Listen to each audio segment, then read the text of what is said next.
Advocates are calling on the city to open up more respite options, especially as we head into the winter months after a fire at an encampment in Kensington Market.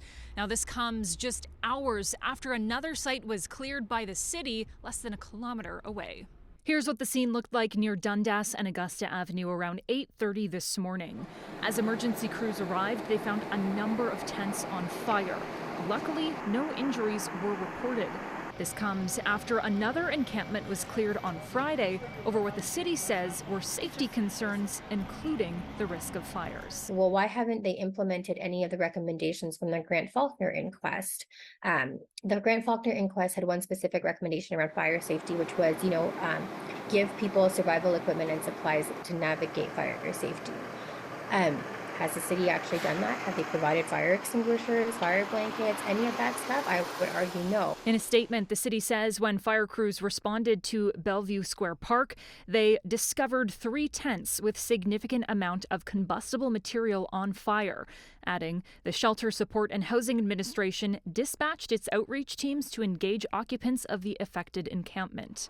Mayor Olivia Chow responded today, saying more help is needed from all levels of government. Sleeping outside is very dangerous. Unfortunately, a lot of our shelters are full. So that's why we need to open up more shelter beds and we need to build affordable housing.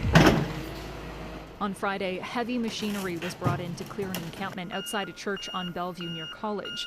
City officials reportedly gave residents notice of the clearance earlier this week, saying combustible materials on site posed a significant safety risk.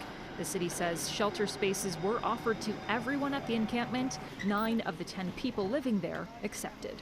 I hear often that the city says we don't open warming centers throughout the winter because of costs. Well, I'd love to know how much yesterday's eviction process cost, because if we're spending money on something like yesterday, I would argue that those funds could be better spent.